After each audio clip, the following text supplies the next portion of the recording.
नमस्कार, आप देख रहे हैं समाचार आपके साथ मैं हूं पराक्रम सिंह शेखावत। बताएंगे आपको दिन भर से जुड़ी महत्वपूर्ण खबरें। शुरुआत करेंगे सुर्खियों के साथ। अमेरिका की 3 दिवसीय यात्रा के बाद स्वदेश लौटे प्रधानमंत्री नरेंद्र मोदी। वीडियो पोस्ट कर यात्रा को बताया सफल। विदेश मंत्रालय ने कहा, प्रधानमंत्री के दौरे में दिखा भारतीयता का मूल भाव। प्रधानमंत्री ने यूएन जैसी बहुपक्षीय संस्था में सुधार पर दिया जोर। गाजा और यूक्रेन की स्थिति पर भी हुई चर्चा। मुदा लैंड स्कैम मामले में कर्नाटक के मुख्यमंत्री सिद्धरामैया को बड़ा झटका। राज्यपाल के जांच आदेश पर रोक लगाने से हाईकोर्ट का इनकार। सिद्धरामैया ने भाजपा और जेडीएस पर साधा निशाना। भाजपा ने सिद्धरामैया से मांगा इस्तीफा। कांग्रेस को बताया भ्रष्टाचार की दुकान। जम्मू कश्मीर में दूसरे चरण के लिए 26 सीटों पर मतदान के लिए सारी तैयारियां पूरी। शांतिपूर्ण और निष्पक्ष चुनाव के लिए प्रशासन ने किए सुरक्षा के पुख्ता इंतजाम। 1 अक्टूबर को आखिरी दौर के लिए प्रचार ने पकड़ा जोर।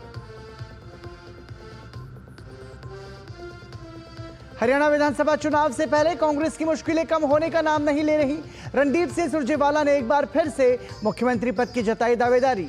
कुमारी शैलजा पर अभद्र टिप्पणी को लेकर भाजपा का कांग्रेस पर हमला जारी। उत्तर प्रदेश में खाने पीने की वस्तुओं में गंदी चीजें मिलाने वालों पर होगा एक्शन।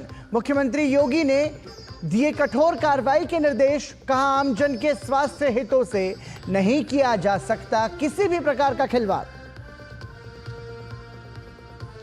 और श्रीलंका के राष्ट्रपति अनुरा कुमारा दिसानायके ने संसद को किया भंग।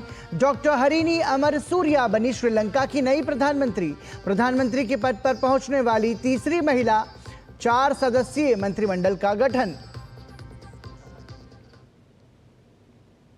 और सुर्खियों के बाद अब खबरों पर नजर डालेंगे विस्तार से। प्रधानमंत्री नरेंद्र मोदी का अमेरिका के सफल दौरे के बाद वो भारत लौट आए हैं। प्रधानमंत्री ने अमेरिका दौरे के दौरान जहां क्वाड की बैठक में हिस्सा लिया, वहीं अमेरिकी राष्ट्रपति जो बाइडेन सहित कई देशों के राष्ट्राध्यक्षों के साथ उन्होंने द्विपक्षीय मुलाकात की। उन्होंने वहां भारतीय समुदाय के लोगों को तो संबोधित किया ही, साथ ही संयुक्त राष्ट्र महासभा में भविष्य के शिखर सम्मेलन में भी अपना वक्तव्य दिया।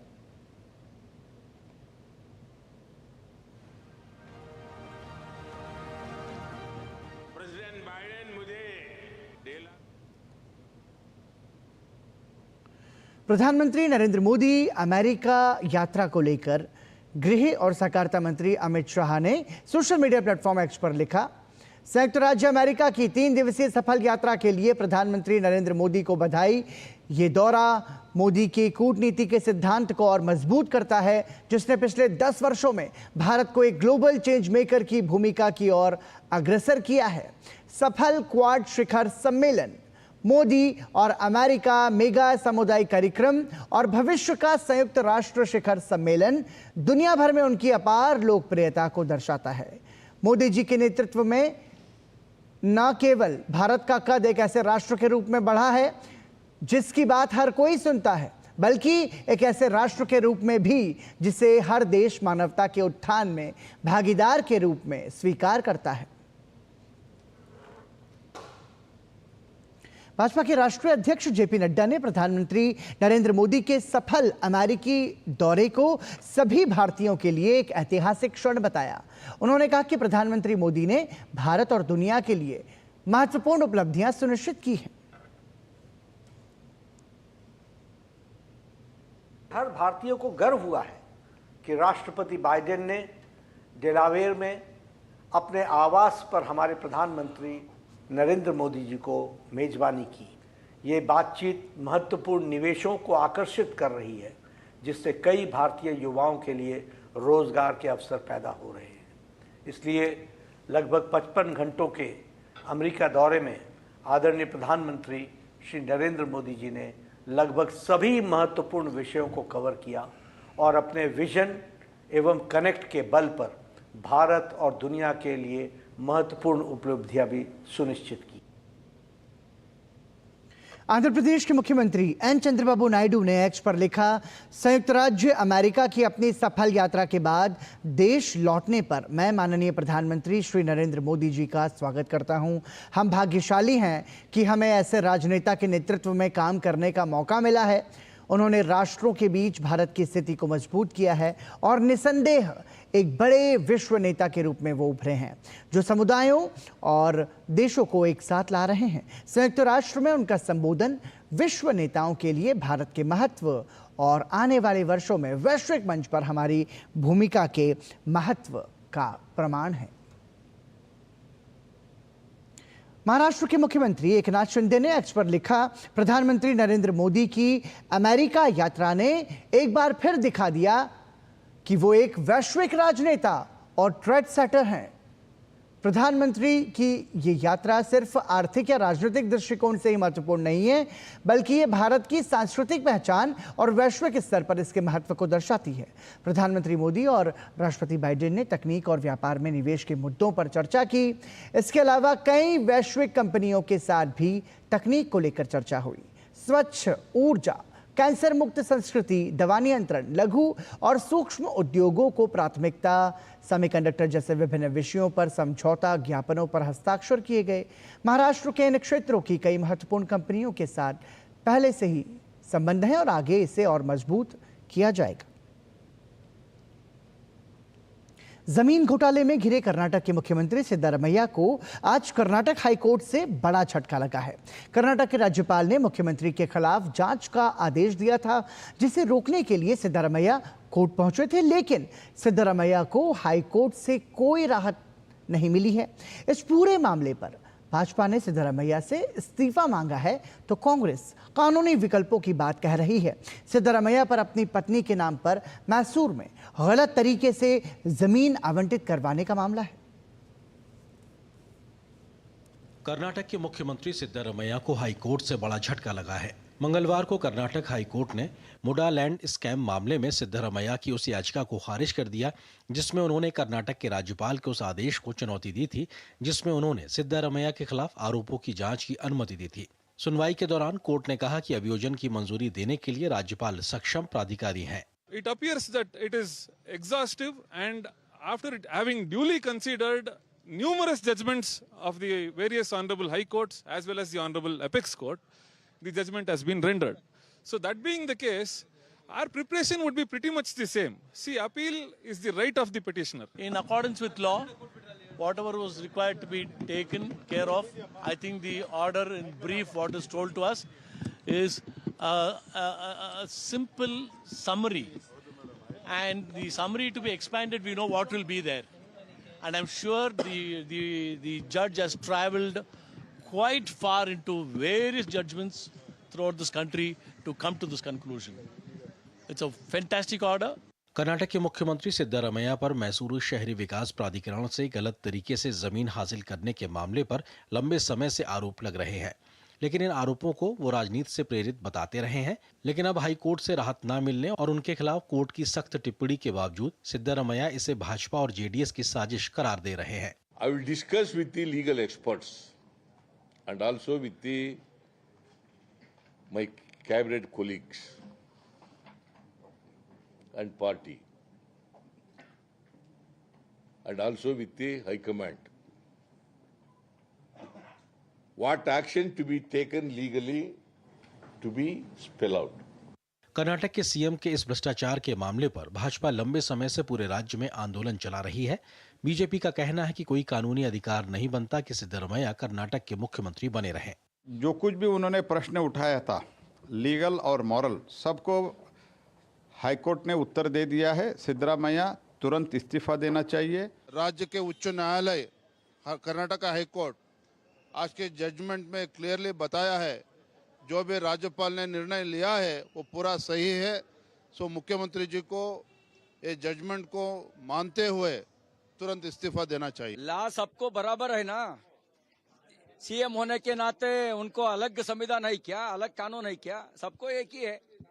आज का जजमेंट आने के बाद में भी कुर्सी में ज्यादा समय बैठना ठीक नहीं होता है। इस्तीफा देना ही एक ही विकल्प है।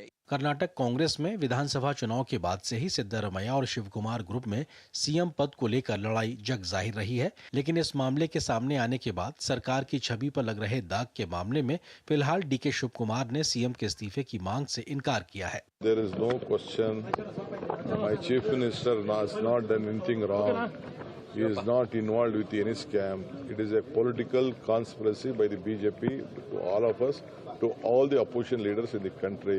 गौरतलब है कि मैसूर शहरी विकास प्राधिकरण मुडा ने कथित रूप से शहरी इलाके में सिद्धरमैया की पत्नी को अवैध रूप से 14 प्रमुख प्लॉट का आवंटन किया था।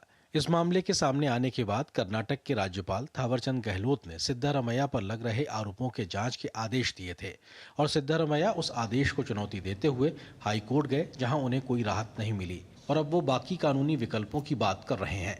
भले ही कांग्रेस इस मामले पर फिलहाल एकजुटता दिखाने की कोशिश कर रही हो, लेकिन जांच की आंच की तपिश बढ़ने पर सिद्धरमैया की मुश्किलें बढ़ना तय है। Bureau report, DD news. Jammu Kashmir में विधानसभा चुनाव के दूसरे चरण के मतदान के लिए सारी तैयारियां पूरी कर ली गई हैं। दूसरे चरण के मतदान की तैयारियों के बीच तीसरे चरण के लिए सभी दलों ने चुनाव प्रचार में अपनी पूरी ताकत झोंक रखी है। विस्थापित कश्मीरी मतदाताओं के लिए विशेष मतदान केंद्र बनाए गए हैं। जम्मू कश्मीर में दूसरे चरण के मतदान की तैयारी पूरी। मतदान अधिकारियों ने सुरक्षा के बीच ईवीएम की शिफ्टिंग की। चुनाव आयोग ने ईवीएम की सुरक्षा को लेकर दिए कड़े दिशा निर्देश। चुनाव सामग्री को सुरक्षित तरीके से मतदान केंद्रों तक पहुंचाया गया। मतदान अधिकारियों को ईवीएम की सुरक्षा और सही तरीके से संचालित करने के लिए विशेष प्रशिक्षण दिया गया। सभी मतदान केंद्रों पर सीसीटीवी कैमरों की व्यवस्था। जम्मू कश्मीर में विधानसभा चुनाव का माहौल उत्साहजनक। दूसरे चरण के लिए 5 जिलों की 26 विधानसभा सीटों पर बुधवार को होगा मतदान। जम्मू कश्मीर विधानसभा चुनाव के दूसरे चरण के लिए 5 जिलों की 26 विधानसभा सीटों पर बुधवार को मतदान होगा। दूसरे चरण में जम्मू के रियासी, राजौरी और पुंछ, कश्मीर घाटी में श्रीनगर और बड़गाम जिले में वोट डाले जाएंगे। दूसरे चरण में होने वाले मतदान के लिए जिला रियासी में मतदान कर्मी वोटिंग मशीन के साथ अपने अपने मतदान केंद्रों के लिए रवाना हुए। गुलाबगढ़, रियासी और श्री माता वैष्णो देवी सहित 3 विधानसभा क्षेत्रों वाले रियासी जिले में दूसरे चरण में मतदान होना है। आतंकवाद से प्रभावित क्षेत्रों में मतदाताओं तक पहुंचने के लिए मतदान कर्मियों का नदियों और पहाड़ों को पार करके मतदान स्थल तक पहुंचने का क्रम जारी है। दूसरे चरण के मतदान की तैयारियों के लिए सुरक्षा व्यवस्था कड़ी कर दी गई है। सुरक्षा कर्मियों को तैनात किया गया है और वाहनों की जाँच की जा रही है। दूसरे चरण के मतदान की तैयारियों के बीच तीसरे चरण के लिए भी सभी राजनीतिक दलों ने चुनाव प्रचार में अपनी पूरी ताकत झोंक रखी है। इस बार जम्मू संभाग में भाजपा और नेशनल कॉन्फ्रेंस और कांग्रेस गठबंधन के बीच जोरदार मुकाबला देखने को मिल रहा है। बीजेपी की तरफ से केंद्रीय मंत्री और स्टार प्रचारक नितिन गडकरी की कठुआ, उधमपुर और जम्मू में रैली हुई, जहां उन्होंने बीजेपी प्रत्याशियों के समर्थन में जनता से वोट करने की अपील की। विपक्ष के नेता राहुल गांधी भी जम्मू कश्मीर में ताबड़तोड़ रैलियां कर रहे हैं। जम्मू कश्मीर में तीसरे चरण के तहत 1 अक्टूबर को मतदान होना है। 15,500 से अधिक कश्मीरी प्रवासी मतदाता दूसरे चरण के चुनाव के लिए जम्मू, उधमपुर और दिल्ली में बनाए गए 24 विशेष मतदान केंद्रों पर अपने मताधिकार का प्रयोग करेंगे। जम्मू में 14,700 से अधिक कश्मीरी पंडित मतदाता पंजीकृत हैं, जो यहाँ पर 19 मतदान केंद्रों पर अपने मताधिकार का प्रयोग करेंगे। हम इस वक्त जम्मू के मुट्ठी इलाके के एक सीनियर सेकेंडरी स्कूल में हैं और ये वो मतदान केंद्र है और खासकर एक विशेष मतदान केंद्र है जो सिर्फ माइग्रेंट जो लोग हैं, जो कश्मीर विस्थापित लोग हैं, उनके लिए बनाया गया। सर, किस तरह की तैयारियां हैं कल के लिए? मशीनें वगैरह मिल गई हमें, सामान लेके हम सब लोग यहाँ पहुँच गए हैं। हमने अपना पूरा जो सेटिंग है कल की पूरी हमने कर दी है। 5:45 हमने मॉक पोल करना है, उसके बाद 7 बजे हम अपनी जो मशीन हमारी रेडी हो जाएगी वोटिंग के लिए। वोट तो एक फंडामेंटल राइट है। हमारी ये कोशिश रहेगी कि हम जितनी सहूलत हो सके वोटर को हम मुहैया करवाएंगे। हमारा ये पूरा मिशन यही है कि वोटर्स को किसी किस्म की कोई तकलीफ ना हो। कश्मीर के विस्थापित जो कश्मीरी पंडित और जो लोग हैं जो विस्थापित हैं, उनको भी अपने मताधिकार का प्रयोग करने की सुविधा हो, इसको देखते हुए पूरी व्यवस्था की गई है और निर्वाचन आयोग ने ये विशेष सुविधा दी है कि इन मतदान केंद्रों पर आकर वो कल सुबह अपने मताधिकार का प्रयोग कर अपने मनपसंद की सरकार को चुन सकते हैं। जम्मू के मुट्ठी इलाके से कैमरामैन संदीप के साथ अमरेंद्र गुप्ता, डीडी न्यूज, जम्मू। जम्मू कश्मीर विधानसभा चुनाव में पूर्व उप मुख्यमंत्री और पूर्व पीडीपी नेता मुजफ्फर हुसैन बेग बारामूला से निर्दलीय चुनाव लड़ रहे हैं। मुजफ्फर हुसैन बेग ने राज्य में हो रहे ग्रामीण विकास को गेम चेंजर बताया। डीडी न्यूज संवाददाता निशांत राय ने मुजफ्फर हुसैन बेग से विशेष बातचीत की। कश्मीर घाटी में इस बार चुनावों में अगर बात की जाए तो निर्दलीय उम्मीदवारों ने बड़ी बड़ी पार्टियों की नींद उड़ा रखी है और इस समय हमारे साथ मौजूद हैं बारामूला से एमएच बेग साहब। बेग साहब के अगर परिचय की बात करें तो फॉर्मर डिप्टी सीएम रहे हैं, पद्म भूषण से इनको सम्मानित किया गया है। इसके अलावा बेग साहब देश के बड़े अधिवक्ताओं में से एक हैं। बेग साहब, डीडी न्यूज़ पर आपका स्वागत है। सबसे पहला मेरा सवाल, आप पीडीपी में थे और उसके बाद अब इंडिपेंडेंट, आखिर निर्दलीय चुनाव आप क्यों लड़ रहे हैं? पीडीपी के साथ मेरे कुछ नजरियाती इख्तिलाफात हैं, लेकिन मैं उसमें नहीं जाऊंगा। मैं कोई ऐसी बात नहीं कहना चाहता जिससे तलखियाँ पैदा हो जाए,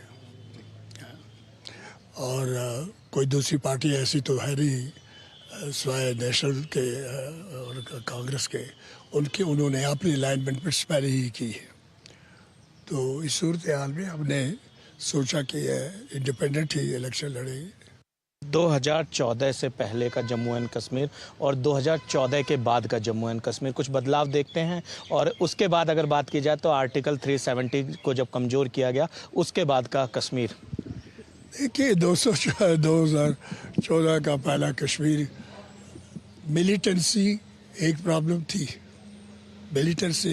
थी, लेकिन मरकज़ी सरकार और जम्मू कश्मीर के लोगों के दिलों में एक दूसरे के लिए ऐसा ही प्यार था जैसा कि यूपी का यूनियन ऑफ इंडिया के साथ होगा। उसमें कोई, अगर विकास की बात की जाए तो जम्मू एंड कश्मीर, आपने पिछले 10 सालों में जो लगातार दावे किए जा रहे हैं कि यहाँ विकास को एक रफ्तार दी गई है, कश्मीर घाटी में टूरिज्म बढ़ा है। जहाँ तक इकोनॉमिक प्रोग्रेस का ताल्लुक है, वो 73rd और 74th अमेंडमेंट लगने की वजह से हुआ है। ये जो रूरल कश्मीर की इन्वॉल्वमेंट हुई है, this is a game changer. बातचीत करने के लिए तो ये हमारे साथ बेग साहब थे, जिनका कहना है कि कश्मीर के जो रूरल में बदलाव हुआ है वो गेम चेंजर है। कैमरा पर्सन अनिकेत के साथ निशांत राय, डीडी न्यूज़, बारामूला। केंद्र सरकार वक्फ बोर्ड में पारदर्शिता लाने के लिए वक्फ बोर्ड में संशोधन कर रही है। फिलहाल इस संशोधन विधेयक पर जेपीसी विचार कर रही है। इस बीच उत्तर प्रदेश के कौशाम्बी जिले में वक्फ बोर्ड के अवैध कब्जे से 96 बीघा जमीन मुक्त करवाई गई है। कौशाम्बी के डीएम मधुसूदन हुल्गी ने बताया कि ये जमीन वक्फ बोर्ड में रजिस्टर्ड थी। जब विवाद कोर्ट में चला तो सामने आया कि ये जमीन ग्राम सभा की थी। इस मामले पर शासकीय अधिवक्ता राजस्व शिवमूर्ति द्विवेदी ने बताया कि ये मुकदमा 1946 से चल रहा था। इसमें कहा गया था कि अलाउद्दीन खिलजी द्वारा माफीनामा में ये जमीन उन्हें मिली थी। ये ग्राम सभा की ही जमीन थी। कोर्ट में मामला चलने के बाद ये एक्शन लिया गया है।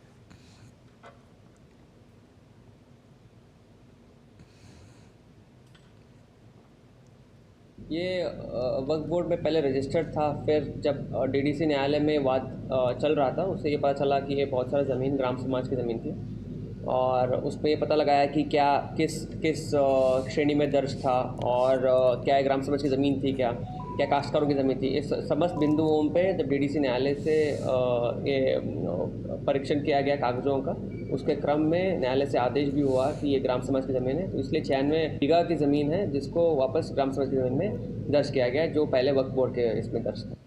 सरकार जो है वक्फ बोर्ड की संपत्तियों के विषय में एक नया बिल लाने का प्रस्ताव किया है, जिसमें संपूर्ण भारत के बुद्धिजीवी वर्गों से सुझाव मांगे गए हैं। विशेष तौर पे जो न्याय विधि से संबंधित है उस पर सुझाव दिए गए। 4 सुझाव हमने भी भेजे हैं और हमको जो वहाँ से रिस्पांस आया है वो ये कहा गया है कि आपकी बात विचार के लिए स्वीकार कर ली गई है। जहाँ तक ख्वाजा कड़क शाह कड़ा की वक्फ संपत्ति का मामला है, वर्ष 2022 में तत्कालीन अपर जिला अधिकारी न्यायिक द्वारा 96 बीघे ज़मीन राज्य सरकार में वेस्ट किए हैं और ये मुकदमा 1946 से चल रहा था।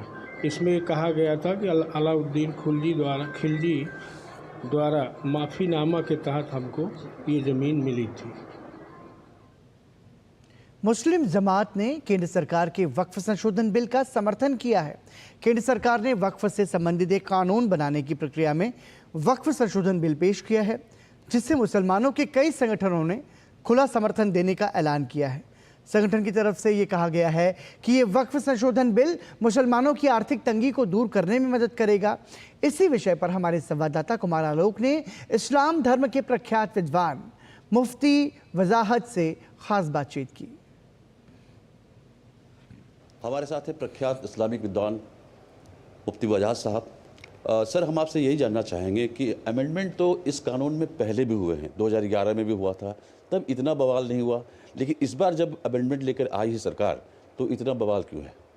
इस बार का जो बदलाव है कानून में वो देश हित में, राष्ट्र हित में, कौम हित में और मुसलमान के वो मुसलमान गरीब नादार जिसको उसकी ज़रूरत है उसके लिए अमेंडमेंट किया गया है। तो जाहिर सी बात है कि वक्फ बोर्ड पिछले 17 सालों में करप्शन का शिकार हुआ है, भू माफियाओं का कब्ज़ा है। वो मुस्लिम लीडरशिप, मुस्लिम पर्सनल लॉ बोर्ड की, जमीयत उलमा की, समाजवादी की, कांग्रेस की, वो मुस्लिम लीडरशिप जिनका पार्टी में थोड़ा भी अपने संगठनों में दबदबा रहा, उन्होंने अपने सियासी असर व रसूख से वक्फ की अच्छी ज़मीनें हासिल करके भू माफियाओं की शक्ल में वो उन पर जो है अपना बैठ गए हैं। उसमें ओवैसी साहब शामिल हैं, उसमें मुस्लिम पर्सनल लॉ बोर्ड आगे है, उसमें जमीयत उलमा का पूरा संगठन आगे है। उसमें प्लानिंग ये रची कि मुसलमान को ये बताया कि तुमसे तुम्हारी मस्जिद, तुमसे तुम्हारा कब्रिस्तान, तुमसे तुम्हारी दरगाहें, तुमसे तुम्हारी मस्जिदें जो तुम इबादत गाहें वो छीनी जाएंगी और तुम वहाँ इबादत नहीं कर सकोगे, तुम कब्रिस्तानों में दफनाए नहीं जा सकोगे और हालात ख़राब हो जाएंगे, वक्त को सरकार कब्ज़ा कर लेगी। तो इन सब के मद्देनज़र अब हालात देश के जो हैं वो तनाव की शक्ल ले गए हैं और मैं समझता हूँ कि मुसलमान ने बग़ैर पढ़े, बग़ैर देखे, बग़ैर समझे वक्फ बिल की मुखालफत शुरू कर दी, सिर्फ इस बुनियाद पर कि मोदी सरकार लाई है तो मुसलमानों के ख़िलाफ़ ही होगा। 9 लाख एकड़ ज़मीन पूरे हिंदुस्तान में वक्फ कमेटी की है और सचर कमेटी की अगर रिपोर्ट को हम देखें तो उसमें कहा गया था कि इससे 22,000 करोड़ रुपए सालाना की आमदनी होनी चाहिए, लेकिन 200 करोड़ के आसपास की आमदनी है। मैं समझता हूँ कि कश्मीर से कन्याकुमारी तक जितने बोर्ड हैं, चाहे वो आंध्रा बोर्ड हो, वक्फ बोर्ड मध्य प्रदेश वक्फ बोर्ड, राजस्थान वक्फ बोर्ड, दिल्ली वक्फ बोर्ड, हरियाणा वक्फ बोर्ड, चंडीगढ़ वक्फ बोर्ड, कोई वक्फ बोर्ड ऐसा मुझे पूरे देश में आप दिखा दे कि जो सरकार ग्रांट नहीं दे और वो अपने मुलाजिमों को तनख्वाह दे। चाहे इनके पास लाखों एकड़ ज़मीन हो, हज़ारों एकड़ हो, हमें कुछ नहीं पता। सच्चर कमेटी की रिपोर्ट क्या कह रही है मैं समझता हूँ सब छोड़ दीजिए आप। सिर्फ मैं एक ऐसा बोर्ड देखना चाहता हूँ, एक ऐसा स्टेट दिखा दे मुझे मुल्क का मुसलमान कि लाखों एकड़ जायदाद होने के बाद उसने अपने मुलाजिमों को तनख्वाह दे दी हो बगैर सरकारी ग्रांट लिए। मुस्लिम लीडरशिप कह रही है कि जो कमेटी बनेगी उसमें हिंदू रहेंगे और डीएम का भी इसमें डीएम इंटरवेन कर सकेगा, जो पहले ऐसा नहीं था। देखिए, मुझे ये हिंदू वाली बात तो लगने वाली नहीं है, क्योंकि किसी भी मस्जिद या कब्रिस्तान की कमेटी से किसी हिंदू का क्या लेना देना, मुझे आप ये बताइएगा। चलिए एक बार मैं इसको मान लूँगा, तमिलनाडु में आप जाइएगा, जो मंदिरों के बोर्ड बने हुआ, सनातन का आश्रम बोर्ड बना हुआ है, उसमें मुसलमान मेंबर क्यों हैं? वहाँ से क्यों रिज़ाइन नहीं करते कि भाई मंदिरों में हम नहीं रहेंगे, मंदिरों में तो बुत परस्ती होती है, ये दिखाए ना अपनी ताकत भाई सियासी। और फिर मैं समझता हूँ कि डीएम जो है वो ज़िले का बड़ा अधिकारी होता है और जब ज़िले के बड़े अधिकारी को वक्फ बोर्ड की जायदादों की जानकारी होगी और उनका तहफ़्फ़ुज़ और उसका वहाँ इंटरफेयर होगा तो करप्शन नहीं होगा, कब्ज़े नहीं होंगे, भू माफिया उस पर जो है वो कब्ज़ा करके नहीं दबाएंगे उसको। जो तंजीमें इसका विरोध कर रही हैं उनको चाहिए कि उसका उर्दू कॉपी करवा करके उनको ये समझाया जाए, जो QR कोड का खेल हो रहा है तो उनको ये समझाया जाए कि आखिर ये वक्फ बोर्ड जो है वो तुम्हारे भले के लिए। नहीं, बात ये है कि उनको समझाने से उनकी दुकानें बंद हो जाएंगी। उनका तरीक़ाकार ये था, अगर वो ईमानदार थे वो कैंप लगाते, जैसे जुमा मस्जिदों में इमामों ने तकरीरें की हैं, ऐसे एक कैंप लगाते। वहाँ वक्फ बोर्ड को वक्फ अमेंडमेंट बिल जो आया है उसकी हिंदी, इंग्लिश, उर्दू की कॉपी बना करके रखते और QR कोड भी वहाँ रख देते और उनसे कहते कि भाई ये जो है बिल रखा हुआ है, आप इसको पढ़ लीजिएगा, आपको जो राय देनी है वो राय मेल कर सकते हैं, ये मेल ID है और आपको सपोर्ट करना ये क्यूआर कोड है, नहीं सपोर्ट करना तो भी क्यूआर कोड है। ये थी ईमानदारी और ये थी देश हित की, राष्ट्र हित की, कौम हित की बात। बगैर वक्फ बिल को पढ़े, बगैर समझे, बगैर उसका ट्रांसलेशन करे, वक्फ पार्लियामेंट में पेश भी नहीं हुआ था, उससे पहले मुखालफत शुरू हो गई थी। तो ये थे मुफ्ती साहब, और मुफ्ती साहब का मानना है कि जो भी इस्लामिक इदारे वक्फ बोर्ड अमेंडमेंट बिल का विरोध कर रहे हैं वो बिना पढ़े लिखे विरोध कर रहे हैं। पहले उसको जानना चाहिए, पढ़ना चाहिए और लोगों को समझाना चाहिए जो इस समय क्यूआर कोड का खेल खेल रहे हैं। कैमरामैन श्रीनिवास के साथ कुमार आलोक, डीडी न्यूज़, दिल्ली। पश्चिम बंगाल में महिलाओं के खिलाफ हिंसा की घटनाएं लगातार जारी हैं और ये घटनाएं राज्य सरकार और पुलिस की चरमराई व्यवस्था पर लगातार सवालिया निशान खड़ा कर रही हैं। ताज़ा मामला पूर्व मेदिनीपुर जिले के पटाशपुर का है, जहां सोमवार को भीड़ ने एक महिला को निर्वस्त्र कर जमकर पिटाई कर दी। इतना ही नहीं, घटना के वक्त पुलिस का एक व्यक्ति भी वहां मौजूद था। उसके रहते महिला को निर्वस्त्र कर बेरहमी से मारपीट की गई। हालांकि बाद में पुलिस वहां पहुंची और जांच शुरू की, लेकिन तब तक उग्र भीड़ के हाथों महिला गंभीर रूप से घायल हो चुकी थी। फिलहाल घायल पीड़िता का अस्पताल में इलाज जारी है। बता दें कि पीड़िता एक गृहिणी है जिस पर उसके पड़ोसियों ने चोरी का आरोप लगाया था। इसके बाद उसके साथ इस तरह की क्रूरता की गई। पश्चिम बंगाल की सिलीगुड़ी में भाजपा ने आरजीकर मेडिकल कॉलेज और अस्पताल में दुष्कर्म और हत्या की घटना के खिलाफ विरोध मार्च निकाला। केंद्रीय मंत्री सुकांत मजूमदार ने अन्य भाजपा नेताओं के साथ विरोध प्रदर्शन की अगुवाई की। भाजपा पीड़िता के लिए न्याय की मांग कर रही है। वहीं डॉक्टरों ने राज्य की ममता बनर्जी सरकार पर मामले पर उचित कार्रवाई न करने का आरोप लगाया। इस मामले को लेकर डॉक्टर लंबे समय से विरोध प्रदर्शन कर रहे हैं और बीते माह 9 अगस्त को कोलकाता के आरजीकर मेडिकल कॉलेज और अस्पताल के सेमिनार हॉल में ट्रेनी डॉक्टर की दुष्कर्म के बाद हत्या कर दी गई थी। आरजीकर मामले को लेकर लोगों में भी भारी रोष है।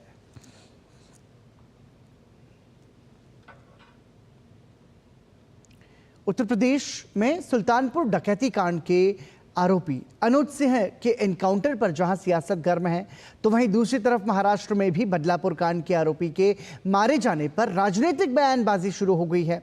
विपक्ष ने गृह मंत्री फडणवीस से इस्तीफा मांगा है, तो वहीं भाजपा ने इस मुद्दे पर राजनीति को गलत बताया। बदलापुर दुष्कर्म मामले के आरोपी अक्षय शिंदे के पुलिस इनकाउंटर में मारे जाने के मामले में महाराष्ट्र के गृह मंत्री देवेंद्र फडणवीस के जरिए दिए गए जांच के आदेश के बाद मंगलवार को ठाणे क्राइम ब्रांच पुलिस ने जांच शुरू कर दी। वैसे इनकाउंटर की जांच मंगलवार को सीआईडी को सौंपी गई। इस बीच फॉरेंसिक टीम ने उस पुलिस वैन की जांच पड़ताल की है जिसमें इनकाउंटर हुआ था। जांच के दौरान पुलिस वैन से गोलियों के 4 खोखे बरामद किए गए। वैन से खून के नमूने भी लिए गए। मामले की गहन छानबीन जारी है। पुलिस के अनुसार सोमवार को तलोजा जेल से बदलापुर ले जाते समय अचानक अक्षय शिंदे ने पुलिस की सर्विस रिवॉल्वर छीनकर फायरिंग कर दी थी। वैन में मौजूद पुलिसकर्मी की बचाव में चलाई गई गोली से अक्षय शिंदे घायल हो गया। उसके बाद उसे और घायल पुलिसकर्मी को कलवा स्थित शिवाजी अस्पताल ले जाया गया, लेकिन डॉक्टरों ने अक्षय शिंदे को मृत घोषित कर दिया, जबकि घायल पुलिसकर्मी का इलाज जारी है। उधर पुलिस ने अक्षय शिंदे का शव मुंबई के जय अस्पताल को पोस्टमार्टम के लिए सौंप दिया। मुमरा पुलिस स्टेशन में पुलिस के ऊपर जानलेवा हमला करने का जो ये था, उस पे गुना रजिस्टर किया गया है। भारतीय न्याय संहिता जो नया एक्ट है उसके तहत जो आरोपी है उसका देहांत हुआ है, तो उसके बारे में एक अकस्मात मृत्यु रजिस्ट्रेशन किया गया है। दोनों का तपास थाना पुलिस कर रही है। बदलापुर इनकाउंटर मामले में अब राजनीति भी शुरू हो गई है। इस मामले को लेकर कांग्रेस, एनसीपी, शरद पवार और शिवसेना उद्धव ठाकरे सहित अन्य विपक्षी दलों ने राज्य सरकार के खिलाफ एक नया मोर्चा खोल दिया और आरोपी के समर्थन में खड़े दिखाई दिए। जो आरोपी पकड़ा गया था उसने जो खुदकुशी की है, इस तरह की बातें सामने आ रही है। हमारी मांग है कि जो संचालक मंडल जो स्कूल का आरएसएस और बीजेपी का था, उनको बचाने के लिए इस तरह की घटना को किया गया है क्या, ये शंका सबके मन में है। और हमारी मांग ऐसी है कि कोई भी आरोपी ना छूटे और दोबारा ये घटना, ऐसी घटना ना हो। जो भी कल घटना घड़ी है उसमें काफ़ी सारे प्रश्न हैं। पहला प्रश्न यही है कि क्या आपटे को बचाने के लिए ये एनकाउंटर या खून या जो भी हो वो हुआ है। भाजपा और अन्य दलों ने बदलापुर मामले में विपक्ष के रवैये पर सवाल खड़े किए हैं और उन्हें जमकर निशाना बनाया। भाजपा का आरोप है कि ये पार्टियां बलात्कारी बचाओ अलायंस चला रही हैं। एक तरफ महाराष्ट्र और बदलापुर राहत की सांस ले रहा है और दूसरी तरफ India alliance, Congress party, Trinamool Congress जैसी पार्टियां मातम मना रही है एक बलात्कारी के लिए। ये बलात्कारी बचाओ अलायंस है क्या? तो आरोपी 4 साल की बच्ची पर अत्याचार कर रहा था। लोगों से मांग हो रही थी कि लोग हमें जो है आरोपी हमारे ताबे में दो। आज जहां पर आरोपी पुलिस पे फायरिंग कर रहा था, पुलिस ने सेल्फ डिफेंस में फायरिंग की, तो अब इनको दुख हो रहा है। मुझे लगता है कि ये दुख जो है विरोधियों को इतना दुख होगा कि आने वाले समय में वो श्रद्धांजलि सभा भी वो आरोपी के पक्ष में ले सकते हैं। मुझे लगता है इसमें राजनीति करने की जरूरी नहीं है। उनको फांसी मिलनी चाहिए थी और फांसी मिलने वाली थी, लेकिन उसके पहले ही उनके गलती से अगर वो पुलिस पर हमला कर रहा था तो सेल्फ प्रोटेक्शन के लिए मतलब उनके ऊपर गोली चलाना पड़ा और उसमें मतलब उनकी मृत्यु हो गई है। उसमें राजनीति नहीं करनी चाहिए। इस बीच जहां मुंबई के कई इलाकों और बदलापुर में इनकाउंटर के समर्थन में लोगों ने मिठाई बांटी और पुलिस का समर्थन किया, तो वहीं आरोपी अक्षय शिंदे के परिवार के सदस्यों ने पुलिस के आत्मरक्षा के दावे को चुनौती दी।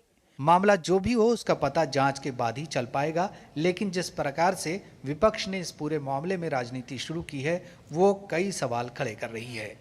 Bureau report, DD news.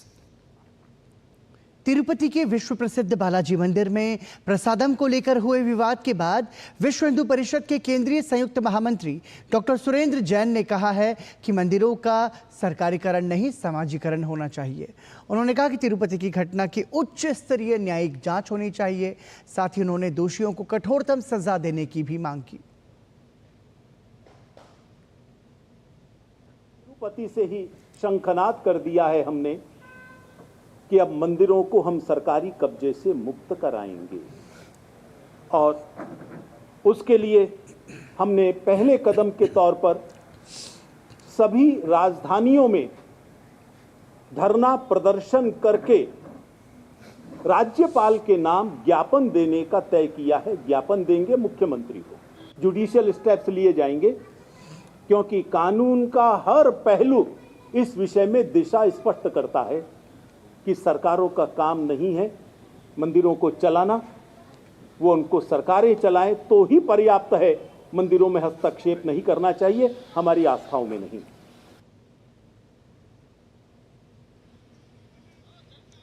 इस बीच आंध्र प्रदेश साधु परिषद ने मंगलवार को तिरुमाला तिरुपति देवस्थानम प्रशासनिक भवन के बाहर विरोध प्रदर्शन किया और तिरुपति के श्री वेंकटेश्वर स्वामी मंदिर में दिए जाने वाले लड्डू प्रसादम में कथित तौर पर मिलावटी घी के इस्तेमाल के लिए जिम्मेदार लोगों के खिलाफ सख्त कार्रवाई की मांग की। और वहीं आध्यात्मिक गुरु रामभद्राचार्य ने भी तिरुपति लड्डू प्रसादम विवाद पर कहा, 1857 में जो स्थिति मंगल पांडेय की थी वही स्थिति आज हमारी है। उन्होंने कहा कि मंदिरों का सरकारी अधिग्रहण नहीं होना चाहिए। स्थिति मंगल पांडेय की थी 1857 में, वो स्थिति हमारी है। अब हम किसी न किसी परिणाम तक पहुंचेंगे, अभी उनको बताना ठीक नहीं। इसीलिए हम कह रहे हैं कि मंदिरों का सरकारी अधिग्रहण नहीं होना चाहिए। सरकार हमारा अधिग्रहण समाप्त करे। उत्तर आंध्र प्रदेश के उप मुख्यमंत्री पवन कल्याण ने तिरुमाला के लड्डू प्रसादम में कथित मिलावट को लेकर अपने 11 दिवसीय प्रायश्चित दीक्षा के तहत कनक दुर्गा मंदिर में शुद्धिकरण अनुष्ठान किया। तिरुपति महाप्रसादम में मिलावट की खबर के बाद सभी लोगों को देवस्थान से मिलने वाले प्रसाद को लेकर लोगों में एक शंका का और चिंता का माहौल पैदा हो गया है। सभी ने तिरुपति वाली घटना को लेकर कड़ी निंदा की और कड़ी से कड़ी सजा देने की मांग की। वाराणसी के बुद्धिजीवियों, संत महात्माओं के अलावा मंदिर प्रशासन, काशी विश्वनाथ ने भी इसकी भर्त्सना की और बताया कि काशी विश्वनाथ मंदिर में मिलने वाले प्रसाद की मॉनिटरिंग नियमित रूप से कराई जाती है। प्रसाद की स्वच्छता, शुद्धता और पवित्रता का पूर्ण ख्याल रखा जाता है।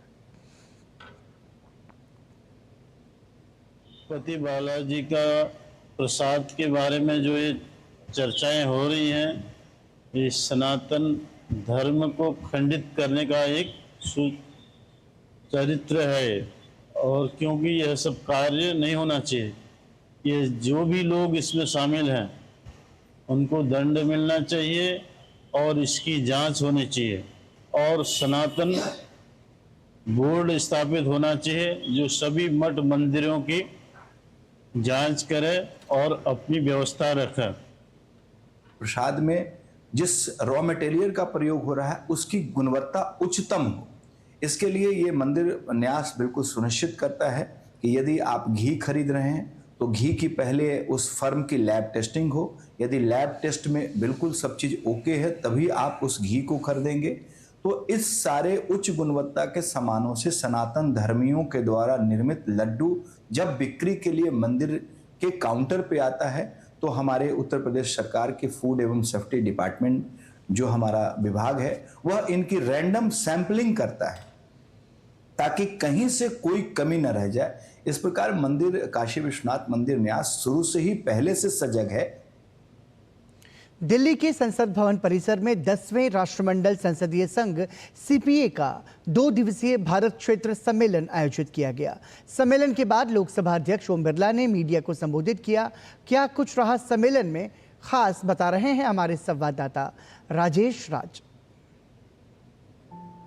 10वें राष्ट्रमंडल संसदीय संघ सीपीए का 2 दिवसीय भारत क्षेत्र सम्मेलन संपन्न हो गया। सम्मेलन की अध्यक्षता लोकसभा स्पीकर ओम बिरला ने की। सतत और समावेशी विकास में विधायी निकायों की भूमिका थीम पर सम्मेलन में 2 दिनों तक चर्चा की गई। इस सम्मेलन में देश भर के राज्य विधानसभाओं के 25 स्पीकर समेत 42 पीठासीन अधिकारियों ने हिस्सा लिया। सम्मेलन के बाद लोकसभा अध्यक्ष ओम बिरला ने मीडिया को संबोधित करते हुए कहा कि लोकतांत्रिक संस्थाएं कार्यपालिका की जवाबदेही और पारदर्शिता सुनिश्चित करके शासन को अधिक जिम्मेदार और कुशल बनाती हैं। समावेशी विकास के मार्ग में आने वाली चुनौतियों और बाधाओं का समाधान करना जनप्रतिनिधियों, विधायी निकायों की जिम्मेदारी है। सतत एवं समावेशी विकास का लाभ चर्चा और संवाद से समाज के अंतिम व्यक्ति को मिल सके और संविधान की भावनाओं के अनुरूप समाज विकास और सबका विकास, अंतिम व्यक्ति का कल्याण। विधानमंडल की भागीदारी का सर्वोत्तम समर्थन और प्रचार कैसे कर सकते हैं जैसे विषयों पर भी चर्चा की गई। इस दौरान संसद भवन में राष्ट्रमंडल संसदीय संघ सीपीए भारत क्षेत्र की कार्यकारी समिति की बैठक भी आयोजित की गई। कार्यकारी समिति में लोकतांत्रिक व्यवस्था में जन भागीदारी को बढ़ाने पर जोर दिया गया। राज्य विधानसभा की कार्यवाहियों को एक प्लेटफॉर्म पर संकलित कर लाने का फैसला इस सम्मेलन की सबसे बड़ी कामयाबी है। अगर ये संभव हो पाया तो यह संसदीय इतिहास के लिए मील का पत्थर साबित होगा। कैमरामैन संजीव और अपने सहयोगी शैलेंद्र मिश्र के साथ संसद भवन परिसर से मैं राजेश राज, डीडी न्यूज के लिए। केंद्रीय गृह और सहकारिता मंत्री अमित शाह 2 दिन के महाराष्ट्र दौरे पर हैं। दौरे के पहले दिन उन्होंने नागपुर में विदर्भ क्षेत्र के पार्टी पदाधिकारियों की बैठक में भाग लिया। इस दौरान महाराष्ट्र के उप मुख्यमंत्री देवेंद्र फडणवीस और पार्टी के प्रदेश अध्यक्ष चंद्रशेखर बावनकुले भी मौजूद रहे।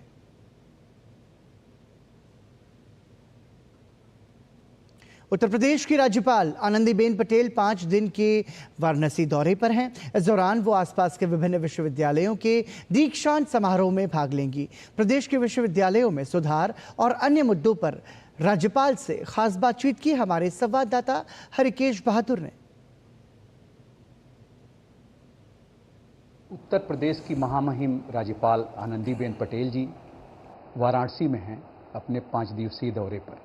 प्रदेश के जितने विश्वविद्यालय हैं, आपने अपने कार्यकाल में उनके जो दीक्षांत समारोह हैं उनको नियमित कर दिया है और आपका प्रयास है कि इन विश्वविद्यालयों को नैक में भी अच्छी ग्रेडिंग मिले। जो आप काम कर रही हैं, ये क्या लाभ आपको दिखाई दे रहा है उच्च शिक्षा में? देखिए, उत्तर प्रदेश पूरे देश में सबसे बड़ा राज्य है। लगभग 33 से ज़्यादा यूनिवर्सिटियाँ सरकारी यूनिवर्सिटियाँ हैं, लाखों बच्चे इसमें पढ़ते हैं और ऐसे बच्चों की शिक्षा का प्रबंध करना ये हमारा काम ही है मित्रों।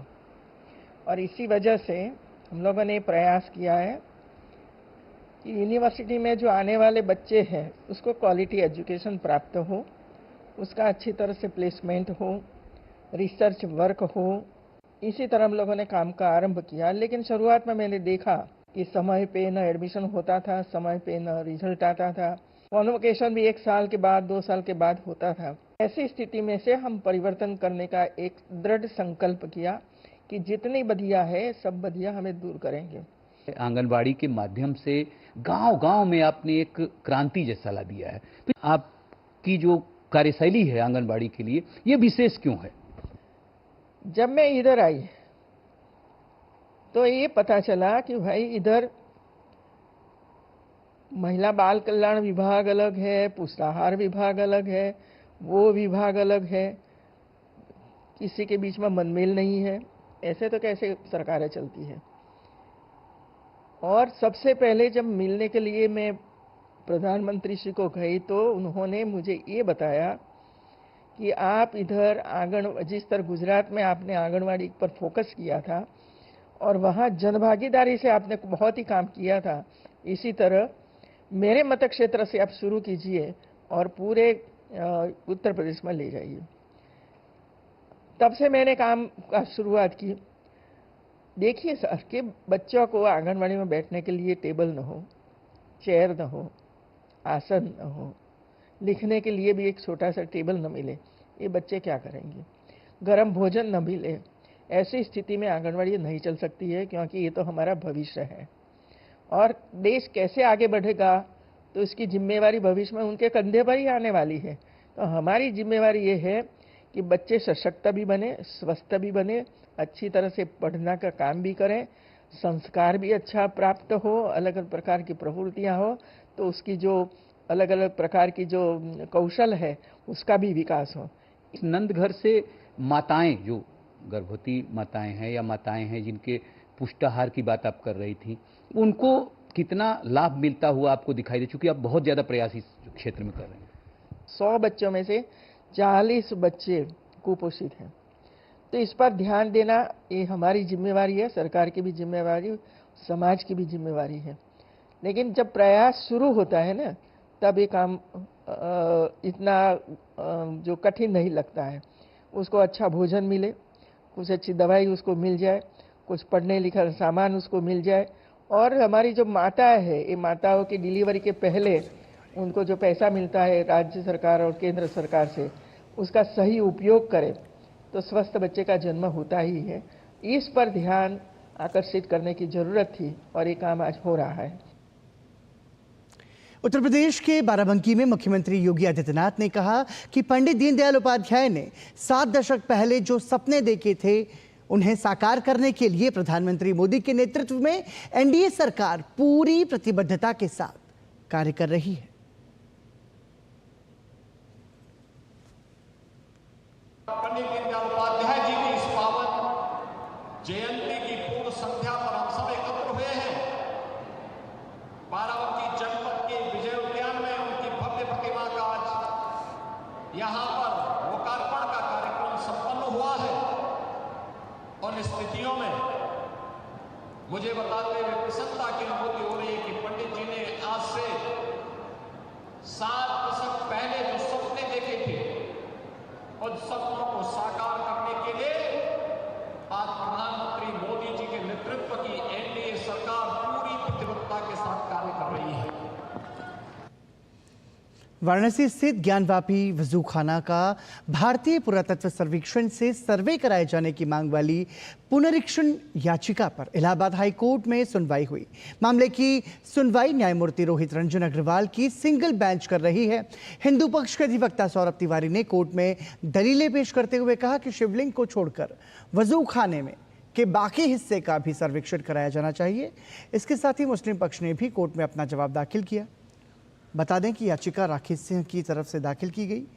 अब मामले की सुनवाई 1 अक्टूबर को होगी। अगली सुनवाई में दोनों पक्ष अपनी अपनी दलीलें कोर्ट में पेश करेंगे। कंटेंशन था सिविल रिवीजन, वो ये था कि जो पॉन्ड एरिया है जहाँ शिवलिंग 16 मई 2022 को एडवोकेट कमीशन सर्वे में वहाँ पाया गया था, तो शिवलिंग छोड़ के जो बाकी ओपन एरिया है जिसको कथित वजूखाना कहते हैं, उसका सर्वे किया जाए। मुस्लिम पक्ष का वो जो निचली अदालत में कंटेंशन था कि ऑनरेबल सुप्रीम कोर्ट ने उस एरिया को ड्यूली प्रोटेक्टेड किया है तो सर्वे नहीं हो सकता है। हमारा ये कहना है कि वो ओपन एरिया है और अगर एएसआई बिना तोड़ फोड़ के कर रही है, बिना नॉन इन्वेंसिव वे में, तो फिर ये सुप्रीम कोर्ट के ऑनरेबल सुप्रीम कोर्ट के आदेश का वायोलेशन नहीं है। 1 अक्टूबर को दोपहर 2 बजे सुनवाई इस मामले में होगी। केंद्रीय मंत्री अश्विनी वैष्णव ने जयपुर के गांधीनगर स्टेशन के पुनर्निर्माण कार्य का जायजा लिया। इस दौरान अश्विनी वैष्णव ने प्रेस वार्ता करते हुए कहा कि गांधीनगर रेलवे स्टेशन पर पुनर्निर्माण कार्य चल रहा है। उन्होंने कहा कि इसे विश्व स्तरीय रेलवे स्टेशन बनाया जा रहा है और प्रधानमंत्री मोदी के विजन को साकार किया जा रहा है।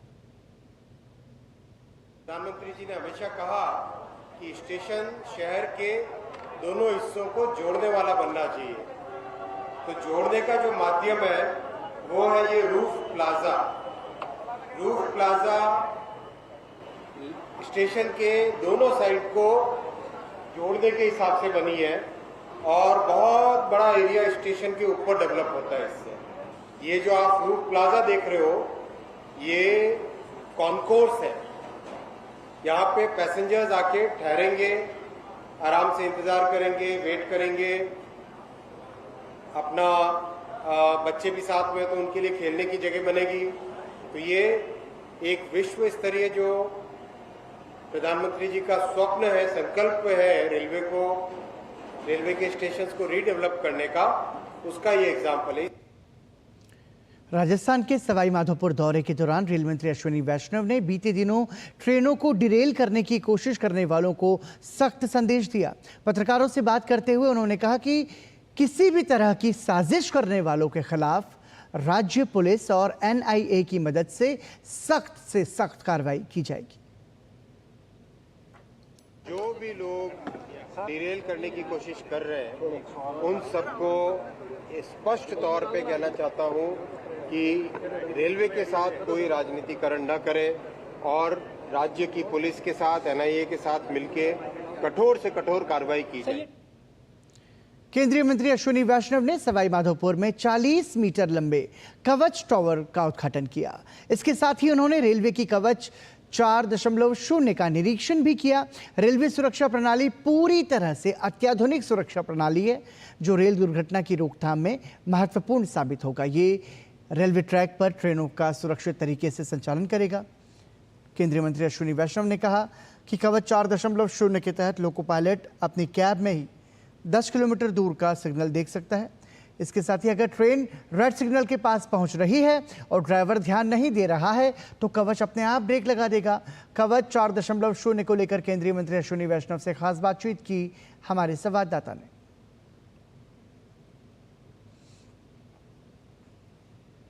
कवच 4.0 का सफल ट्रायल किया गया है। रेल मंत्री अश्विनी वैष्णव इस समय हमारे साथ खास बातचीत के लिए मौजूद हैं।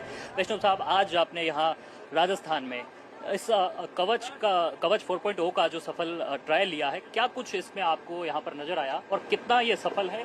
आने वाले दिनों में हम क्या उम्मीद कर सकते हैं? कवच का डेवलपमेंट 2016 से शुरू हो गया था। 2019 में कई इम्प्रूवमेंट्स हुए, 22 में अच्छे इम्प्रूवमेंट्स हुए और 24 में फाइनली वर्जन 4.0 पे आरडीएसओ ने अप्रूव किया, जिसमें देश की सारी परिस्थितियों को कवच में इंक्लूड किया गया है और बहुत ही अच्छा सिस्टम है। अगर आप इस सिस्टम में देखेंगे तो आपको कई किलोमीटर पहले सिग्नल दिखाई दे जाएगा ड्राइवर को और कितनी स्पीड से चल सकता है किस एरिया में। किसी एरिया में 100 की स्पीड चल सकता है, किसी में 30 की स्पीड चल सकता है, तो वो क्लियरली इसमें आ जाता है। और अगर ओवर स्पीड हो जाती है तो कवच ऑटोमेटिकली ब्रेक लगा लेता है। रेड सिग्नल अगर आ रहा है तो उससे पहले कवच ऑटोमेटिकली ब्रेक लगा देता है। तो एक तरीके से ड्राइवर्स की लाइफ में बहुत बड़ा इसमें सिग्निफिकेंट इंप्रूवमेंट आएगा। मैं रिक्वेस्ट करूंगा आप ड्राइवर साहब से भी उनका एक्सपीरियंस पूछें। जी बिल्कुल सर। किस तरह का आपका एक्सपीरियंस रहा है? आज सर के साथ में आपने यहाँ ट्रायल लिया है, जब आप 130 पर स्पीड पर आप चल रहे थे उस वक्त क्या अचानक से जब सामने आपको सिग्नल मिला तो क्या गाड़ी हमारी रुक गई? किस तरह से ये रहा, उसके बारे में थोड़ा आप बताएं। लाल सिग्नल से पहले ही कवच ने ऑटोमेटिकली गाड़ी को रोक दिया और जब हमने कवच के बारे में सर्वप्रथम सुना था कि ऐसी टेक्नोलॉजी आने वाली है तो आज जब उसको साकार होते हुए देखा, आज ड्राइविंग का जो मेरा व्यक्तिगत अनुभव है, मेरी उम्मीद से कहीं ज़्यादा मतलब हमारे लिए फायदेमंद नज़र आ रहा है, जो काफ़ी मतलब क्रांतिकारी बदलाव रेलवे में आने वाला है। तो आज ड्राइविंग करने के बाद लगा कि ये बहुत हमारे लिए एक शानदार टेक्नोलॉजी आई है, जिसमें हमें एडवांस सिग्नलों की लोकेशन तक मालूम पड़ेगी, कहाँ कितनी स्पीड रखनी है। यानी कि एक ही सिस्टम के अंदर हमारे लिए जो ड्राइवर पॉइंट है, उससे जितनी चीज़ें हैं वो लगभग सभी समाहित हो रही हैं इसके अंदर। एक सवाल कि देश में अब इसे किस रूप में और कितने लेवल पर, बड़े लेवल पर जो है इसे लागू किया जाने वाला है? कवच 4.0 एक समझिए बहुत ही कॉम्प्रिहेंसिव वर्जन है, इसलिए अब देश में 10,000 लोकोमोटिव पे तुरंत लगाने का काम चालू ऑलरेडी कर दिया है और 3,000 किलोमीटर पे तो काम ऑलरेडी चल ही रहा था। अब 9,000 किलोमीटर और रेलवे ट्रैक्स पे काम चालू हो गया है। बहुत ही कॉम्प्लेक्स होता है, इसमें सिग्नल के लिए टावर लगाने पड़ते हैं, ऑप्टिकल फाइबर केबल लगानी पड़ती है, पटरी के ऊपर कवच के डिवाइस लगते हैं, ट्रेन के अंदर कवच का डिवाइस लगता है, स्टेशन पे स्टेशन कवच लगता है, जैसा आपने देखा स्टेशन के ऊपर। तो एक तरीके से बहुत ही ये कॉम्प्लेक्स और कॉम्प्रिहेंसिव सिस्टम है, लेकिन इसके लिए पूरी तैयारी है और देश में आने वाले कुछ वर्षों में पूरे देश को कवर करें, 5 से 6 वर्षों में पूरे देश को कवर करें, वैसी तैयारी है। तो सुरक्षा को लेकर के कवच 4.0 जो है काफ़ी महत्वपूर्ण यहाँ पर बदलाव होगा और इससे देश भर में जो ट्रेनों की सुरक्षा है वो काफ़ी सुनिश्चित हो पाएगी। कैमरा पर्सन राकेश पटेल के साथ महेश दाधिच, डीडी न्यूज़, सवाई माधोपुर। राहुल गांधी अपने बयानों को लेकर अक्सर विवादों में घिर जाते हैं। ऐसा ही एक विवादित बयान उन्होंने जम्मू कश्मीर में एक रैली में वहां के लेफ्टिनेंट गवर्नर को लेकर दिया। उन्होंने कहा कि जम्मू कश्मीर के लोग पहले अपने चुने हुए विधायकों के माध्यम से निर्णय लेते थे, लेकिन आज एक राजा नियुक्त किया गया है।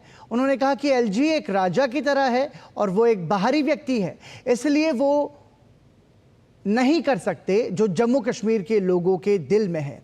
यहाँ पर राहुल शायद ये भूल गए कि एलजी भी इसी देश के ही नागरिक हैं और देश के अन्य भागों की तरह ही उनका भी कश्मीर पर बराबरी का अधिकार है। कश्मीर के लोगों ने राहुल गांधी के इस विवादित बयान पर नाराजगी जाहिर की है, तो भाजपा भी राहुल गांधी पर निशाना साध रही है। राहुल गांधी, कृपा करके बताइए, आपके पूर्वज जवाहरलाल नेहरू कश्मीर से प्रयाग आए थे, तो प्रयाग में आकर के उन्होंने कब्जा किया था।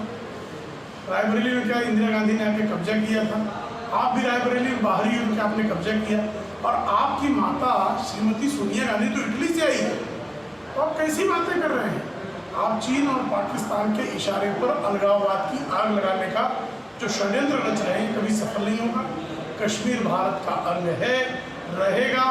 राहुल गांधी जी क्या एक्सपेक्ट करते हैं? वो भी तो बाहर वाले हैं। कभी वो कहते हैं कि मैं कश्मीर से, उनका डीएनए चेक करके देखिए वो कहाँ के हैं। कभी कभार वो कहते हैं कि मैं कश्मीरी पंडित फैमिली से ताल्लुक करता हूँ, कभी कभार कहते हैं मैं आप लोगों में से। एलजी साहब ये कह रहे हैं बाहर के देश हमारा है, एलजी साहब हमारे हैं। बाहर की कैसे हुए? एक इससे पहले भी राज्यपाल हुआ करते थे, अगर आपको याद होगा, अनिल बोरा साहब हुआ करते, सत्यपाल मलिक हुआ करते, तब तो ऐसे स्टेटमेंट्स नहीं आए इनके यहाँ से। यहाँ की आवाम, हिंदुस्तान की आवाम में तो हंसी आती है उनके स्टेटमेंट्स में।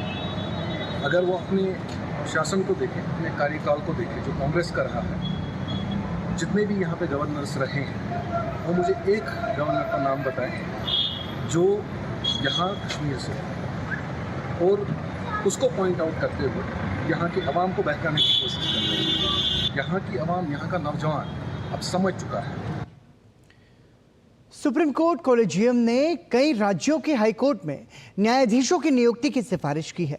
सुप्रीम कोर्ट कॉलेजियम ने अधिवक्ता निवेदिता प्रकाश मेहता, प्रफुल्ल सुरेंद्र कुमार खुबलकर, अश्विन दामोदर भोबे, रोहित वासुदेव जोशी, अद्वैत महेंद्र सेठना, राजेश सुधाकर दातार, सचिन शिवाजीराव देशमुख, गौतम अश्विन अखंड और महेंद्र माधवराव नेर्लीकर को बॉम्बे हाई कोर्ट में जज के तौर पर नियुक्त करने की सिफारिश की है। इन नामों की सिफारिश बॉम्बे हाई कोर्ट के चीफ जस्टिस और 2 वरिष्ठतम जजों वाले हाई कोर्ट कॉलेजियम ने सुप्रीम कोर्ट कॉलेजियम से की थी। वहीं सुप्रीम कोर्ट कॉलेजियम ने बिहार के न्यायिक अधिकारी शशि भूषण प्रसाद सिंह और अशोक कुमार पांडे को पटना हाई कोर्ट में जज के तौर पर नियुक्त करने की अनुशंसा की है। सुप्रीम कोर्ट कॉलेजियम ने आंध्र प्रदेश हाई कोर्ट के जस्टिस नरेंद्र जी को 10 अक्टूबर 2024 को चीफ जस्टिस ऋतु बहारी की सेवानिवृत्ति के बाद उत्तराखंड उच्च न्यायालय के मुख्य न्यायाधीश के रूप में नियुक्त करने की सिफारिश की है। और वहीं गोवा के नेवल वॉर कॉलेज में 23-24 सितंबर को गोवा समुद्री संगोष्ठी 2024 का आयोजन किया गया। GMS के इस वर्ष के संस्करण का विषय IOR में आम समुद्री सुरक्षा चुनौतियां, IUU मछली पकड़ने और अन्य अवैध समुद्री गतिविधियों जैसे गतिशील खतरों को कम करने के प्रयासों की प्रगति की दिशा था।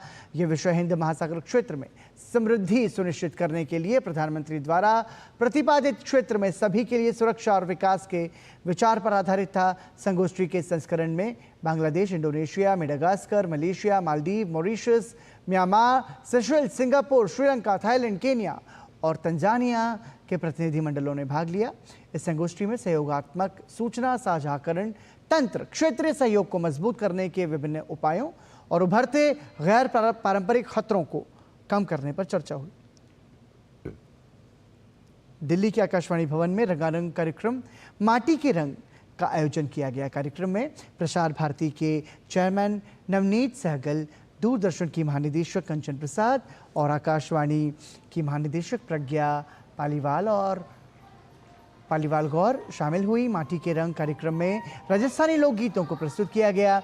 आकाशवाणी की महानिदेशक प्रज्ञा पालीवाल गौर ने कहा कि आकाशवाणी हमेशा से लोकगीतों को बढ़ावा देता रहा है। कार्यक्रम प्रस्तुत किया गया जिसमें कि राजस्थान के जो लोक कलाकार हैं उन्होंने अपनी प्रस्तुति दी और आकाशवाणी द्वारा हमेशा ही पारंपरिक और फोक म्यूजिक को बढ़ावा देने के प्रयास और उसको प्रिजर्व करना और आगे की नई पीढ़ी को उससे अवगत कराने के प्रयास किए जा रहे हैं।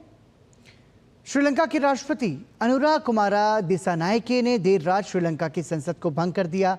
संसद भंग किए जाने के साथ ही साल 14 नवंबर को चुनाव कराने के लिए गजट अधिसूचना जारी की गई। इसके लिए नामांकन 4 से 11 अक्टूबर तक स्वीकार किए जाएंगे। इससे पहले हरिनी अमरसूरिया ने श्रीलंका की नई प्रधानमंत्री के रूप में मंगलवार को शपथ ली। इसके साथ ही वो देश की तीसरी महिला प्रधानमंत्री बनी। नेशनल पीपल्स पावर की 54 वर्षीय नेता अमरसूरिया को राष्ट्रपति अनुरा कुमारा दिसानायके ने शपथ दिलाई। इसके साथ ही 4 सदस्यीय मंत्रिमंडल का गठन किया गया।